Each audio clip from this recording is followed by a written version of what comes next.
The screens in the command center showed the same terrible numbers. Another 6 billion dead in the last week. Another 3 worlds gone dark. Commander Haiyan Wu stared at the data and felt his stomach turn. The red rot was killing everyone, and nothing they did could stop it. He walked through the medical frigate, watching doctors work on patients who would be dead by morning. The disease ate through living tissue like acid. It started with red patches on the skin, then the organs began to fail. Most people died within 3 days of showing symptoms. The lucky ones died faster. The Valorian Commonwealth had been at peace for 200 years. 6 different species living together, trading, building, dreaming of the future. Now that future was dying in hospital beds across 50 worlds. Their best scientists had worked for months trying to understand the disease. They had failed. Their medical technology, advanced enough to cure most known illnesses, was useless against the red rot. Haiyan Wu returned to his station and pulled up the analysis reports again. He read them for the 100th time, hoping to see something new. The conclusion was always the same. This was not a natural disease. Someone had made it. Someone had designed it to kill Valorians. The report suggested the Crevan Dominion, but there was no proof. And right now, finding who did it mattered less than stopping it. "Commander, we're receiving another request from Valoria Prime," his communications officer said. "They're asking for more supplies. More doctors. More everything." "Tell them we don't have anything left to send," Haiyan Wu replied quietly. "Every ship in the fleet is already doing relief work. Every doctor is already working double shifts. We have nothing left." The officer nodded and turned back to his console. Haiyan Wu looked around the command center.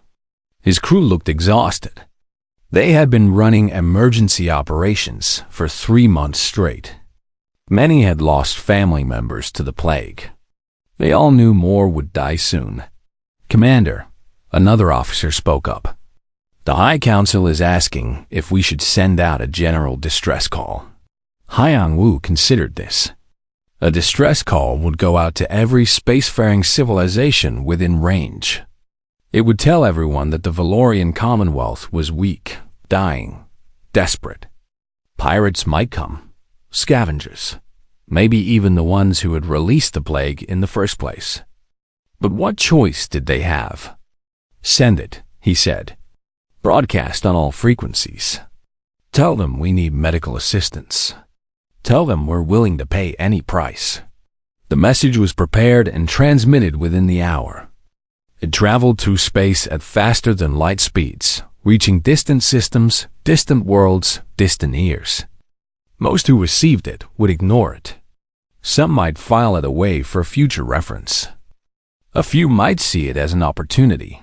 12 light years away, the message reached Earth's outer colonies. A listening post picked it up and forwarded it to the nearest military station. From there it went to Nightingale 7, a medical research facility orbiting a small moon. Dr. G1 was in her laboratory when the alert came through. She was studying cell regeneration in zero gravity, trying to improve healing times for colonists working in deep space. The message interrupted her work. She read it quickly, then read it again more slowly. The symptoms described in the distress call were familiar. Not exactly the same as anything she had seen before, but close. Close enough that she thought she might be able to help. She immediately began pulling up research files, cross-referencing symptoms, building a preliminary analysis. "This is a bioweapon," she muttered to herself. "Designed to target specific genetic markers. Sophisticated. Very sophisticated." She compiled her findings and sent them to Earth Central Command with a priority flag. Her message was simple. The Valorians were dying from an artificial plague. Humanity had experience with bioweapons. They might be able to help. They should help. The response came back 6 hours later. Dr. G1 read it 3 times, certain she must be misunderstanding something. Then she called the command office directly. "You're sending the third fleet?" she asked. "That's not a medical unit. That's a battle fleet." The officer on the other end of the call was patient. "Dr. G1, the third fleet has extensive medical facilities. It also has the ability to protect those facilities. The Valorian distress call suggests their plague might be a bioweapon attack. If we send unarmed hospital ships and the attackers are still active, we'd be sending our people to die. So we're sending warships to answer a medical emergency. We're sending protection for our medical teams. Admiral Taeyang has full authorization to render humanitarian aid. You've been assigned to his flagship as Chief Medical Advisor. Your shuttle leaves in 2 hours." The call ended. G1 sat in her laboratory, processing what she had just learned.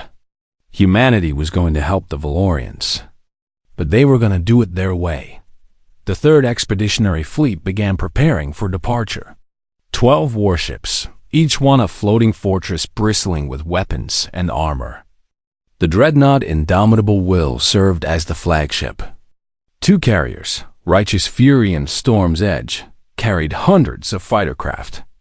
3 heavy cruisers and 5 destroyers rounded out the formation, but inside those warships were hospitals, surgical theaters, research laboratories, manufacturing facilities for medicines and vaccines, quarantine chambers, everything needed to fight a plague, protected by enough firepower to level a planet. Admiral Taeyang reviewed the mission briefing in his private quarters. He was a tall man with gray hair and steady eyes. He had commanded fleets for 20 years and had seen enough war to last several lifetimes. This mission was different. They were not going to fight. They were going to save lives. But if someone tried to stop them, he would make sure that someone regretted it. Dr. G1 arrived on the flagship just before departure. She was escorted to the medical bay and given a quick tour. The facilities impressed her. This was better than most planetary hospitals. The head surgeon, Dr. Minho, showed her around personally. "We can handle 5,000 patients at once," he explained. "We have synthesis labs that can manufacture most medications. We bring our own blood supplies. We can set up field hospitals on any world within hours. And all of this is on a warship." G1 asked. Minho smiled. "Doctor, humanity learned a long time ago that you can't help people if you're dead. We protect our healers, always." The fleet departed on schedule. They jumped to faster than light travel and began the journey to Valorian space. It would take them 3 days to arrive. In Valorian space, Commander Haiyan Wu waited. Several responses had come into their distress call. Most were offers to buy Valorian territory at reduced prices. Some were from scavengers, asking for coordinates of abandoned worlds. One was from a species offering thoughts and prayers, but no actual help. Then, a new message arrived. It was from someone calling themselves the Terran Confederacy. They said they were coming to help. They said they would arrive in 3 days. They said to prepare to receive a fleet. Haiyan Wu felt hope for the first time in months. A fleet meant supplies, medicine, doctors, maybe even a cure. He immediately began organizing receiving stations. They would convert orbital platforms into distribution centers. They would coordinate with ground teams. They would be ready. He never thought to ask what kind of fleet the humans were sending. The sensors detected them first. 12 massive contacts dropping out of faster-than-light travel at the edge of Valorian space. Communications Officer Dayun studied her screen and felt confusion replace her earlier excitement. These readings were not what she expected. "Commander, the human fleet has arrived," she reported. "But sir, these are not medical vessels." Haiyan Wu moved to her station and looked at the sensor data. The ships were enormous. Each one was at least twice the size of the largest Valorian vessel. Their hulls were thick armor. Their energy signatures showed massive reactors running at high capacity. And their weapons, there were so many weapons. Missile batteries, cannon arrays, energy projectors, point defense systems. These were warships built for serious combat. This has to be a mistake, Haiyan-Wu said. They're supposed to be bringing medical help. Hail them. Ask them where the hospital ships are. Dayun opened the channel. Human fleet, this is the Valorian medical frigate Pale Dawn. We are grateful for your response to our distress call. Can you please direct us to your medical vessels? Our receiving stations are ready to coordinate supply distribution. There was a brief pause before the response came. The voice was calm and professional, with a slight accent that Dayun had never heard before. Pale Dawn. This is Admiral Taiyang of the Terran Confederacy, Dreadnought Indomitable Will. We are the medical response. Request permission to enter Valorian space and assess the situation. Dayun looked at Haiyan-Wu. The commander's face had gone pale. They're saying the warships are the medical response, she whispered. Ask them to clarify, Haiyan-Wu ordered. Admiral Taiyang, please clarify. We requested medical assistance. Doctors, supplies, research support. We see only military vessels on our sensors. Pale Dawn, we understand. Our vessels are equipped with full medical facilities. We also carry the means to protect those facilities. We are prepared to render immediate humanitarian assistance. Do we have permission to enter? Haiyan-Wu's hands were shaking. He stepped away from Dayun's station and activated his comlink to the High Council. Captain Byung-ho of the Valorian Defense Coordination Center answered immediately. Captain, the humans are here, Haiyan-Wu said. But they sent warships. A battle fleet. They're asking permission to enter our space. There was silence on the other end. Then Byung-ho spoke slowly. Are you certain they're human? Could this be a Creven trick? Or pirates using a false identity? I don't know, sir. But their ships are unlike anything in our database. The technology appears very advanced. And they're insisting they came to provide medical aid. Denied, Byung-ho said sharply. Tell them to hold position. We need to discuss this with the High Council. This could be an invasion force. We call for help and someone shows up with enough firepower to conquer our entire Commonwealth. That's not a coincidence. Haiyan-Wu returned to the communication station. He felt sick. They were so close to help, but everything felt wrong. Dayun, tell them we need time to consult with our government. Ask them to hold position at the edge of our space. The humans agreed to wait. But as the hours passed, Haiyan-Wu watched his sensors show the human fleet moving into a defensive formation. Not attacking, not advancing, just waiting with their weapons ready and their shields active. They looked like they expected a fight. On the High Council station, panic was spreading. Captain Byung-ho presented the situation to the ruling council. High Counselor Baora listened to the report with growing alarm. We asked for doctors and they sent dreadnoughts? She asked. What are we supposed to make of that? It could be a military occupation, one counselor suggested. They wait until we're weak, then they move in offering help. Once they're established on our worlds, they never leave. Or worse, another added. They could be working with whoever released the plague. Soften us up with disease, then move in for easy conquest. Baora raised her hand for silence. We cannot jump to conclusions.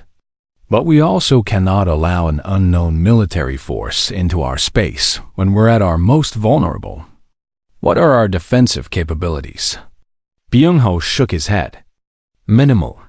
Most of our fleet is converted to medical duties. Even if we called them all back, we have perhaps 40 combat-capable ships. Against 12 of theirs? And their ships are significantly larger and more heavily armed? We would lose badly. Then we have no choice but to negotiate, Baora said. Contact them. Tell them we want a diplomatic meeting before we allow them entry. Let's find out what they really want. The message was sent. Admiral Taeyang responded within minutes. He agreed to a diplomatic channel, but requested that his chief medical officer be included in the discussion. A holoconference was arranged. The High Council assembled in their secured chamber. The holographic display activated, showing two humans. Admiral Taeyang appeared first. He was an older man with gray hair, wearing a dark military uniform. His expression was serious but not hostile. Beside him stood a younger woman with sharp eyes and a white medical coat. Her name tag read Dr. G1. "High Counselor Baora," Taeyang said with a slight bow. "Thank you for agreeing to speak with us. I understand your concern about our arrival. I want to assure you that we have come only to provide medical assistance." "Admiral, with respect, you arrive in warships," Baora replied. "You bring enough weapons to destroy our worlds. How are we supposed to interpret that as medical assistance?" Dr. G1 stepped forward. "May I speak, Counselor?" Ma nodded. "I'm a doctor," G1 began. "I've spent my entire career healing people.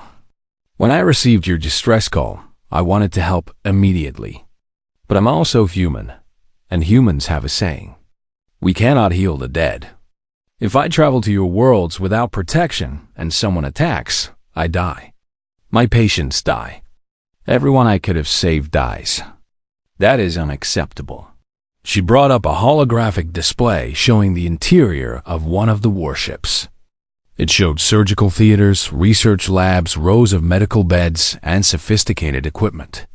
"Each of our carriers holds facilities equivalent to your largest hospitals," G1 continued.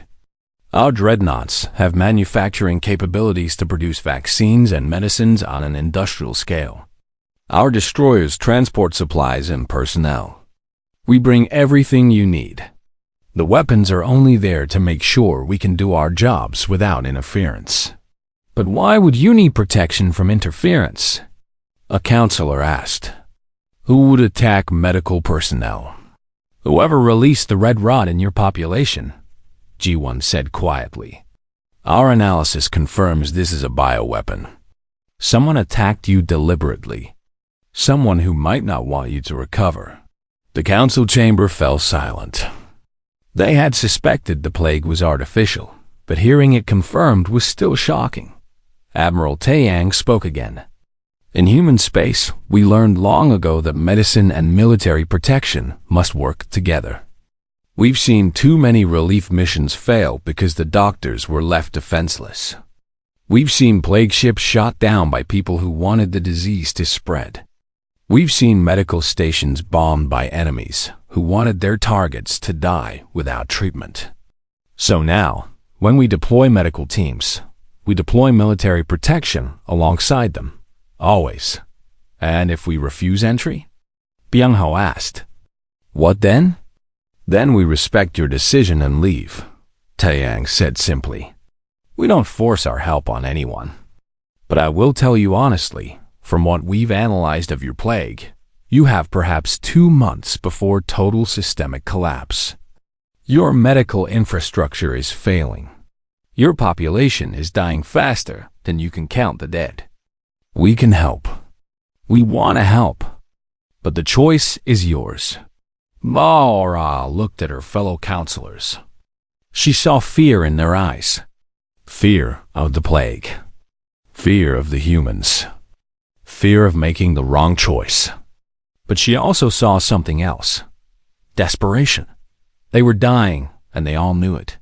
"Give us 1 hour to discuss privately," Baora said. The humans agreed and the holographic connection ended. The council debated fiercely. Some argued the risk was too great. Others pointed out they had no choice. In the end, Baora made the decision. "We let them in," she said. "But we monitor everything they do. The moment they show hostile intent, we broadcast a warning to every species in this sector. At least then the galaxy will know what happened to us." The message was sent. The human fleet was granted entry to Valorian space. They began moving toward Valoria Prime, the hardest hit world. Hyan Wu watched them come on his sensors and prayed they had made the right choice. On the indomitable will, Dr. G1 turned to Admiral Tai Yang. "They're terrified of us." "I know," Tai Yang replied. "Let's make sure they have no reason to be. Get your teams ready. We have work to do." The human fleet established orbit around Valoria Prime before dawn. From the surface, people looked up and saw 12 new stars hanging in the sky. Some felt hope, others felt fear. Most felt too sick to care much either way. Dr. G1 stood in the shuttle bay of the Indomitable Will, checking her medical gear one final time. Around her, dozens of other doctors and nurses did the same. They wore clean white uniforms marked with red crosses, the universal human symbol for medical personnel. They carried medical scanners, treatment kits, and sample collection equipment. Behind them stood Marines in full combat armor, carrying rifles and enough ammunition to fight a small war. The contrast was jarring. Healers and warriors preparing to deploy together. "Remember," G1 addressed her team, "we're going to a plague zone. Contamination protocols are absolute. No exceptions. We work in sealed suits until we confirm the transmission methods. We take samples from every patient we can. We need to understand this disease before we can cure it." A Marine lieutenant named Jae-hee stepped forward. "My people will establish a secure perimeter around each medical site. Nobody enters without screening. Nobody leaves without decontamination. Any threats, you call us immediately and get to safety. We'll handle everything else." The shuttles launched in waves. Each medical shuttle was flanked by 2 combat dropships bristling with weapons. They descended through Valoria Prime's atmosphere in tight formation. The Valorian air defense systems tracked them nervously, but held their fire. The landing zones had been chosen carefully. Open areas near major population centers. Places where medical facilities could be set up quickly and patients could reach them easily. The first shuttle touched down in a field outside the capital city. The Marines deployed immediately, securing the area and setting up defensive positions. Then the medical personnel emerged. They began assembling prefabricated hospital structures. The buildings went up with remarkable speed, walls clicking into place, roofs sealing automatically, power generators humming to life. Within 2 hours, a full-field hospital stood where empty grass had been before. Commander Hyan Wu arrived to observe the operation. He had expected something different. Maybe slower, maybe more chaotic. But the humans worked with practiced efficiency. Every person knew their job. Every task flowed into the next. They had done this before, many times. "Commander," Dr. G1 greeted him. "We're ready to receive patients. Can you help coordinate transport from the city?" "Already arranged," Hyan Wu replied. "The first ambulances are on their way. But I have to ask, why the armed guards? My people are watching soldiers patrol around a hospital. It's making them nervous." G1 gestured to the perimeter. "Those soldiers are making sure nobody interrupts our work. No looters. No panicked crowds. No one who might want to sabotage what we're doing. They're not here to threaten your people. They're here to protect everyone." The first patients arrived minutes later. Valorian civilians, their skin covered in the telltale red patches of the plague. Dr. Sun-hee, an epidemiologist from the Indomitable Will, began examining them immediately. She worked quickly, taking tissue samples, blood samples, running them through her portable analyzer. "This is definitely engineered," she muttered to G1. "Look at this genetic structure. It's designed to target Valorian cellular markers specifically. It would be harmless to most other species. Very sophisticated work. Can we cure it?" G1 asked. "Maybe. I need more data. More samples.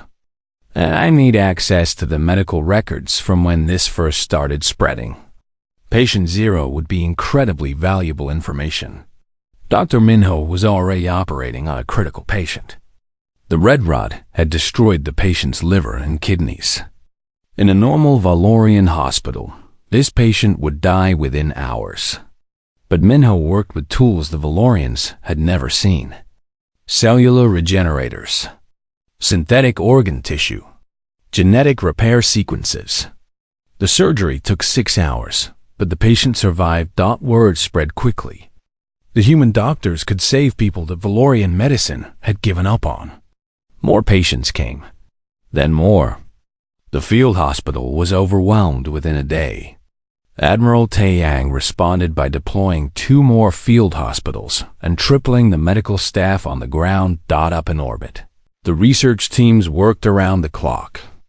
The carriers and dreadnoughts had full laboratory facilities. Scientists analyzed samples from thousands of patients, looking for patterns, weaknesses, anything that could lead to a cure. The red rot was complex, but it was not invincible. Everything biological had vulnerabilities. On the 3rd day, Navy Lieutenant Jae-hee noticed something concerning in the orbital sensor data. She brought it to Admiral Taeyang immediately. "Sir, we have unidentified ships at the edge of the system. At least 15 contacts. They're not broadcasting any identification, and they're moving in a military formation." Taeyang studied the tactical display. The unknown ships were watching, observing, not approaching but not leaving either. "Get me their profiles. Run them through our database. I want to know who they are." The analysis came back quickly. The ships matched known profiles of the Krevan Dominion military. Taeyang's expression darkened. The Krevans were known in this region. Aggressive expansionists who took what they wanted by force. Several intelligence reports suggested they might be responsible for the plague. "They're checking to see if the Valorians are dead yet," Taeyang said quietly. "They released the plague to clear the way for invasion. Now they see us here, and they're not sure what to do." "Should we go to alert status?" He asked, quietly. "I don't want to spook them into doing something stupid. But make sure every ship is ready for combat at a moment's notice. Weapons hot. Shields on standby. If they make a move toward this planet, I want us ready to respond instantly." Down on the surface, Dr. Sunhee made a breakthrough. She had been studying the plague's RNA structure when she noticed something unusual. The disease had a built-in timer. It was designed to become more lethal over time, increasing its kill rate as it spread. But that timer was based on specific genetic sequences. Sequences that could be disrupted. "I think I can make a treatment," she told G1 excitedly. "Not a cure yet, but something that will slow the disease progression. Give patients more time. Give us more time to develop a real cure. How long until you can produce it? The synthesis labs on the Righteous Fury can manufacture it. Maybe 12 hours for the first batch. Then we can scale up production." "Do it," G1 ordered. "Every hour we buy is more lives saved." The treatment went into production immediately. The carrier's manufacturing systems worked through the night, producing thousands of doses. By morning, the first treatments were being administered to critical patients. The results were promising. Patients who had been hours from death stabilized. The red patches stopped spreading. It was not a cure, but it was hope. Commander Hyun-woo watched the humans work and felt something he had not felt in months. They might actually survive this. The plague might not kill everyone. His people might have a future after all. Then the situation changed. The Krevan ships at the edge of the system began moving. Not away. Toward Valoria Prime. 16 heavy cruisers in attack formation. Weapons charging, heading straight for the planet. Lieutenant Jae-hee detected them immediately. "Admiral, the unknowns are inbound. Their weapons are hot. They're on an attack vector." Admiral Taeyang stood up from his command chair. "Sound general quarters." All hands to battle stations. Launch all fighters. Shields to maximum. Warm up the main guns. Throughout the fleet, alarms blared. Crew members ran to their positions. The carriers began launching fighters, sleek combat craft screaming out of launch bays. The destroyers moved into screening positions. The dreadnoughts powered up their massive weapon systems. A message came through on all frequencies. It was from the Crevan fleet commander. Unknown vessels, you are interfering in Crevan territory. Withdraw immediately or face destruction. This is your only warning. Admiral Taeyang's response was calm, but his words were steel. This is Admiral Taeyang of the Terran Confederacy. We are conducting humanitarian operations under the protection of the Soul Accord. These people are under our protection. Any hostile action against medical personnel will be considered a war crime. You have 1 hour to withdraw. This is your only warning. Down on the planet, the Marines went to high alert. Dr. G1 received a message from the indomitable will. Evacuate if possible. Shelter in place if not. The Crevens were coming, and it was going to get ugly. She looked at her patients. Hundreds of sick Valorians who could not be moved.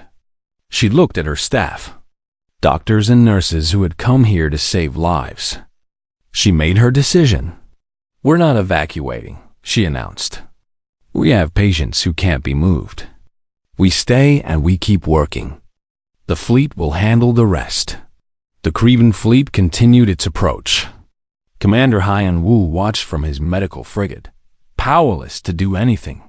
His ships had no weapons that could threaten Crevan cruisers. The humans were their only hope now. Admiral Taeyang watched the countdown timer on his display. 55 minutes. 50 minutes. 45. The Crevens did not turn around. They kept coming, confident in their numbers, certain that 12 human ships could not stand against 16 Crevan heavy cruisers.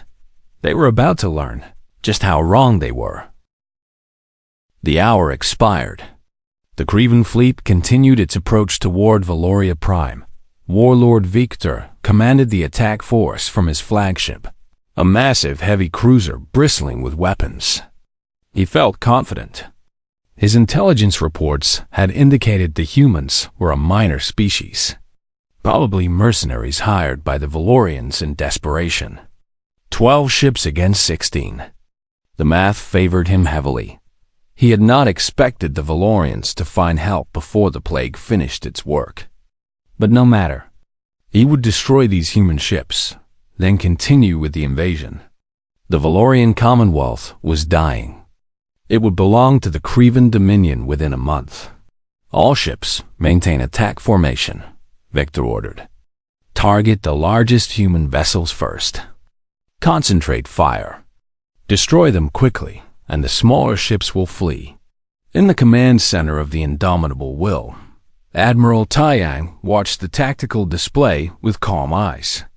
He had fought in 3 wars and commanded ships in a dozen battles. He knew when an enemy was overconfident. The Crevans were moving in a standard military formation, assuming they would face standard military opposition. They were wrong. Captain Sung-min, launch your fighters, Taeyang ordered.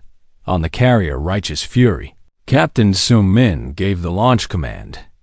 The flight deck became a controlled storm of activity. Fighters screamed out of the launch bays in perfect sequence. Within 2 minutes, 3 full squadrons were in space. Squadron leader Hae-won commanded them personally. All wings, this is Hae-won. We have authorization for weapons free. Target their sensor arrays first. Blind them. Then take out their point defense systems. Make holes for the torpedo strikes. The fighters accelerated to combat speed. They were smaller and faster than anything the Crevens had ever faced. Their pilots had trained for years in simulators and live exercises. They moved like a school of fish, coordinated, precise, deadly. The Crevan fleet detected the incoming fighters and opened fire with their point defense systems. Energy beams and flak bursts filled space. But the human fighters danced through the defensive fire, their evasive maneuvers too fast for the automated systems to track properly. They came in from multiple angles, targeting specific points on the Crevan ships. A1's fighter reached attack range first. She armed her missiles and locked onto a Crevan cruiser's primary sensor array. Fox 3, she announced calmly and fired. The missile streaked toward its target, dodged 2 interceptor rounds, and slammed into the sensor dome. The explosion was bright but brief in the vacuum of space. The Crevan cruiser went partially blind. All across the battlefield, human fighters were doing the same thing. Sensor arrays exploded. Communication antennas shattered. Point defense turrets were blown apart. Within 5 minutes, the Crevan formation was bleeding from 1,000 small wounds. Warlord Victor stared at his tactical screen in growing alarm. His ships were reporting systems failures across the board. These human fighters were unlike anything in his experience. They were too fast, too accurate, too well coordinated. "Forget the fighters," he ordered. "All ships, continue toward the planet. We'll deal with these pests once we control the orbital space." But Admiral Taeyang was not done. "Destroyers, you're up. Target their propulsion systems. I want them dead in space." The 5 destroyers broke formation and accelerated toward the Crevan fleet. They were smaller than the cruisers, but faster and more maneuverable. They came in low and fast, firing as they approached. Their weapons were not the energy beams the Crevans were used to. They were kinetic penetrators, solid slugs of metal accelerated to a significant fraction of light speed. The first destroyer reached firing range and unleashed its full broadside. 6 tungsten penetrators crossed the distance in seconds. The Crevan cruiser's shields, designed to deflect energy weapons, were nearly useless against solid projectiles moving at such velocities. The penetrators punched through the shields, through the armor, and into the engine section. The cruiser's main drive exploded internally, venting atmosphere and debris. The cruiser went dark, tumbling slowly, no longer under power. 1 down, 15 to go. The destroyers pressed their attack. They worked in coordinated pairs, targeting engines and power systems. More Crevan ships lost propulsion. Some tried to return fire, but the destroyers were already gone, weaving through space at speeds the heavier cruisers could not match. Warlord Victor realized his mistake too late. These were not minor species mercenaries. These were experienced military professionals with superior technology and training. His confidence evaporated, replaced by cold fear. All ships form defensive sphere. Concentrate our fire. We need to destroy at least one of their capital ships. But the human dreadnoughts and remaining cruisers had not even engaged yet. They hung back in orbit around Valoria Prime, shields at maximum, weapons charged and ready. They were the final defensive line. If the Crevans wanted to reach the planet, they would have to go through the dreadnoughts first. Victor made a desperate decision. He could not win this battle with conventional tactics, but he could force the humans to choose between protecting their medical personnel and engaging his fleet. He opened a channel to his gunnery officers. Target the planet's surface. Coordinates of human medical facilities. Prepare orbital bombardment. The order was a war crime by any civilized standard. Deliberately targeting medical facilities was forbidden by every major interstellar treaty. But Vector was losing, and desperate men do desperate things. On the surface, Lieutenant Jae-hee received an alert from the orbital sensor network. Her face went pale. "Dr. G1, we have an emergency. The Crevan flagship is preparing to fire on this position. Orbital bombardment. We have maybe 2 minutes." Dr. G1 looked around at her patients, at her staff, at the Valorian civilians who had come seeking help. They could not evacuate in 2 minutes. Most of her patients could not even walk. Everyone take cover, she ordered. Get the patients under whatever shelter you can, now. In orbit, Admiral Taiyang saw the targeting data from his sensors. He saw the Kreven flagship charging its main guns. He saw the targeting solution pointing directly at the field hospital where his medical team was working. His voice came over the fleet-wide channel, cold and absolute. Indomitable will, all ahead full. Place us between the Kreven flagship and the surface. Take whatever hits necessary. That bombardment does not reach the ground. The massive dreadnought accelerated, moving with surprising speed for something so large. It positioned itself directly in the path of the incoming fire. The shields came up to maximum power, drawing energy from every available system. The Kreven flagship fired. 6 heavy plasma bolts launched from its main batteries, each one carrying enough energy to level a city block. They crossed the distance in seconds and slammed into the Indomitable Will's shields. The dreadnought shuddered from the impact. Alarms blared. Shield generators screamed in protest. But the shields held. The bombardment did not reach the surface. Admiral Taiyang's voice came across all channels, human and Kreven alike. It was no longer calm. It was fury given voice. Warlord Vector, you just fired on a protected medical facility. That was a war crime under the Galactic Conventions. That was your last mistake. All ships, weapons free. Destroy them. The Indomitable Will's main batteries came online. These were not the destroyer's kinetic penetrators. These were super heavy Gauss cannons, designed for ship-to-ship combat at capital ship scale. Each gun was the size of a building.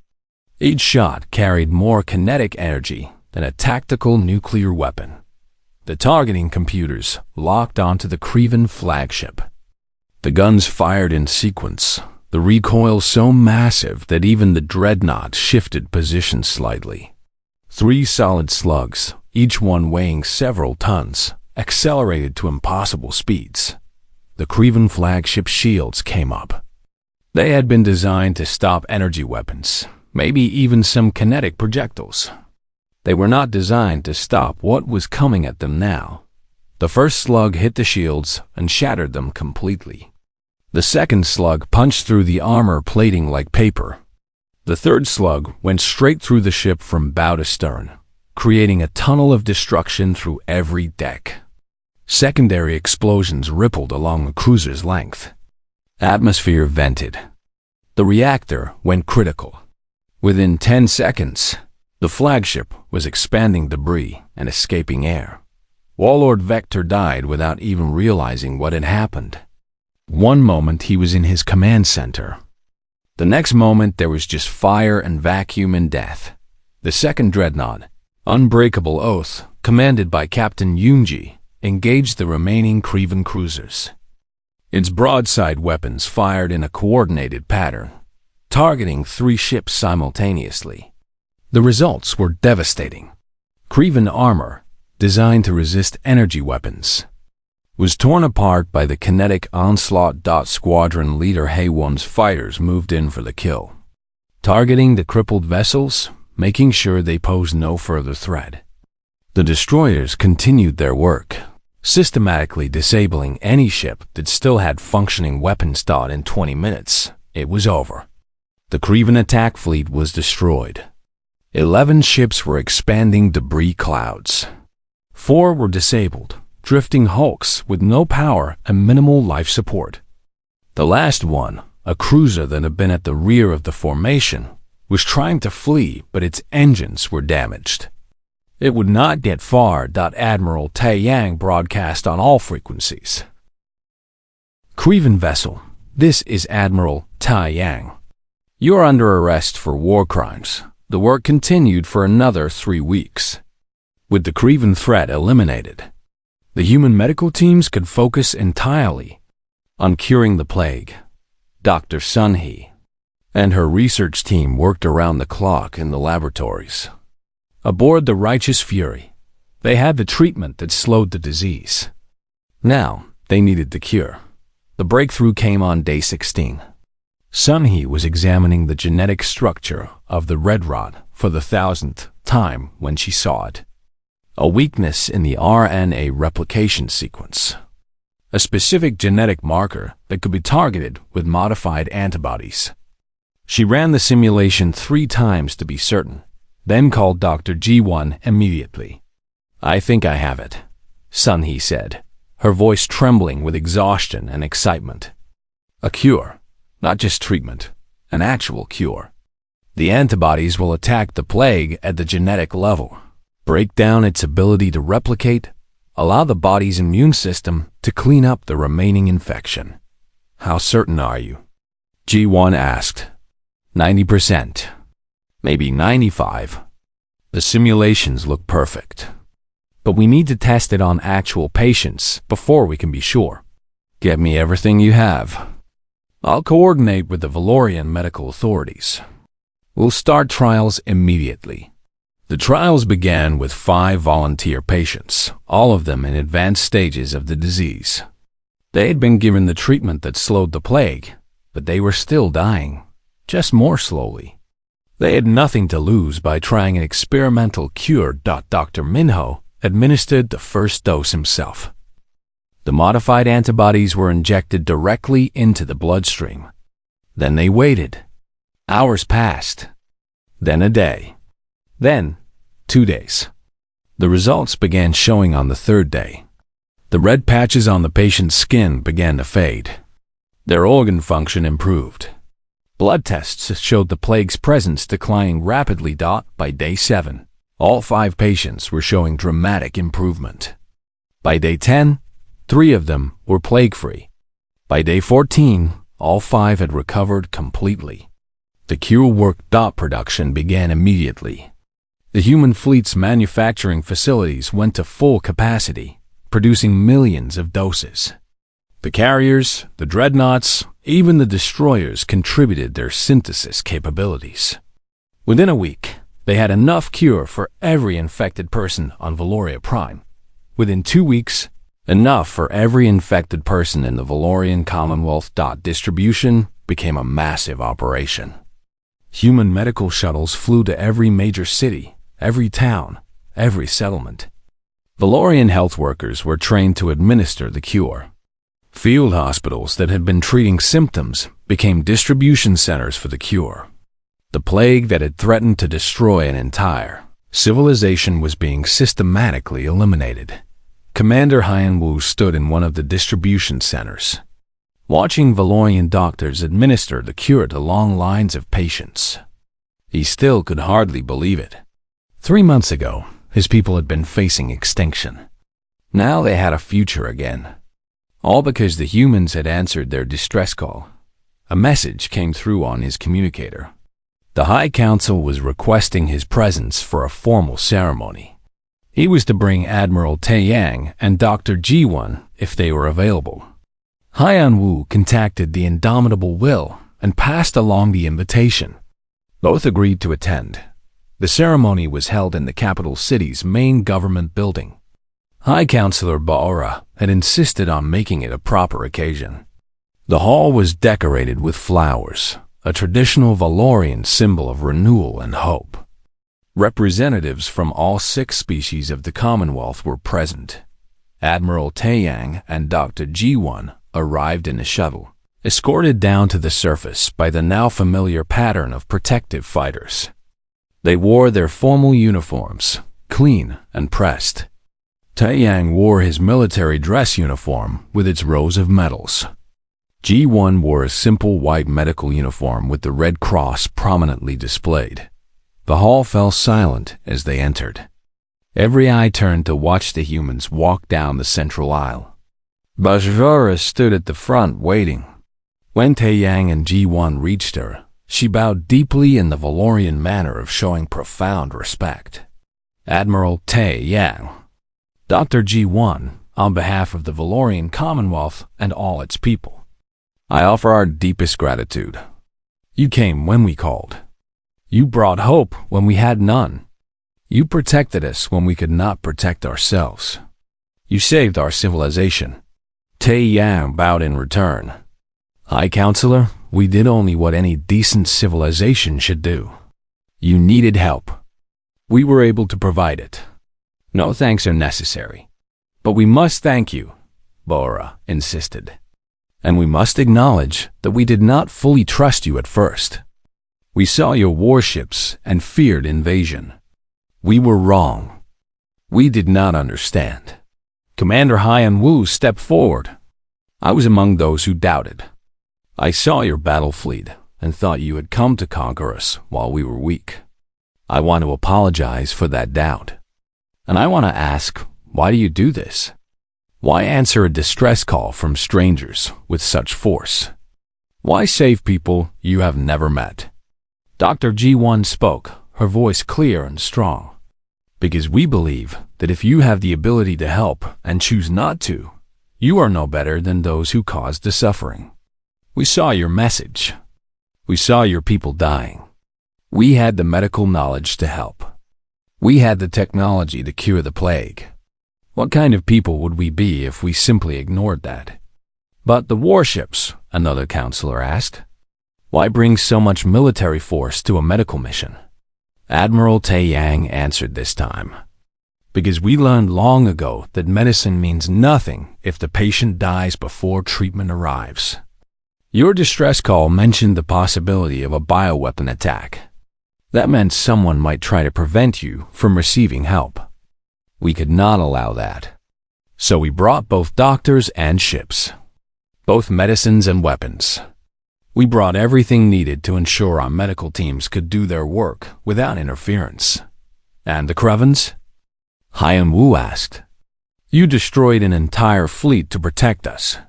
You risked your own lives for strangers. The Krevens made a choice, Tae Yang said, his voice harder now. They chose to target medical personnel. They chose to fire on a hospital. That is a war crime by any standard. We responded appropriately. We will always respond that way.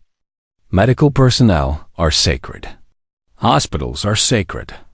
Anyone who targets them will face the full weight of human military force. Ba'ara nodded slowly. I understand now. You do not separate the caring from the fighting. You bring both together, the healer and the warrior in the same mission. Exactly, G1 confirmed.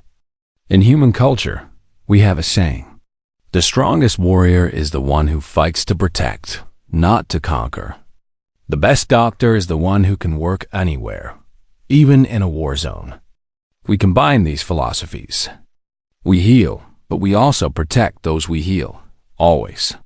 The ceremony continued with formal declarations and exchanges of gifts. The Valorians presented the humans with crystal sculptures representing the 6 species of their commonwealth, each one holding hands with the others. It was meant to symbolize unity and cooperation. The humans accepted graciously. Then Bor made an unexpected announcement. Admiral Tae Yang, Dr. G1. The Valorian Commonwealth wishes to propose a formal alliance with Earth. We want both the medical expertise and the military protection that humanity offers. We want to learn from you. We want to stand with you. Would Earth be willing to consider such an alliance? Tae Yang and G1 exchanged glances. High Counselor, that decision is beyond our authority, Tae Yang said. We would need to present your proposal to Earth's government. But I will say personally that I believe they would be very interested. The Valorian Commonwealth has shown courage in facing this crisis. You have shown wisdom in accepting help when it was needed. Those are qualities Earth values highly. Then, we will await their response, Ba'ora said. In the meantime, please know that you and all humans are welcome in Valorian space. Always. As the ceremony concluded, messages began arriving from other species in the region. They had been watching what happened in Valorian space. They had seen the humans arrive with warships and cure a plague.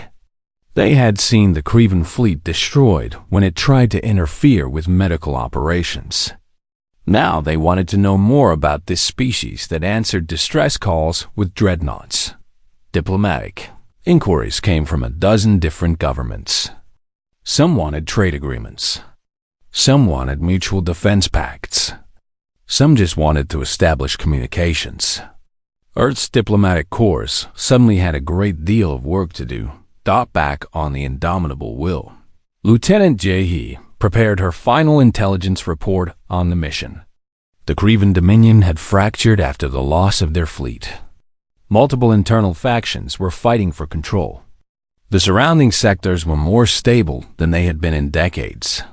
The power vacuum left by Crevan aggression was being filled by more peaceful governments. Dr. Sunhee filed her medical report, documenting every aspect of the red rot cure. She made sure the data was shared with Valorian scientists so they could produce the cure themselves if needed in the future. She also flagged a bioweapon design for Earth security services. Someone had created this plague, and someone needed to answer for that crime. On the last day before departure, Dr. G1 took a shuttle down to the surface one final time. She visited the field hospital where she had worked for the past month. It was being converted into a permanent medical facility now, a joint Valorian Human Research Center.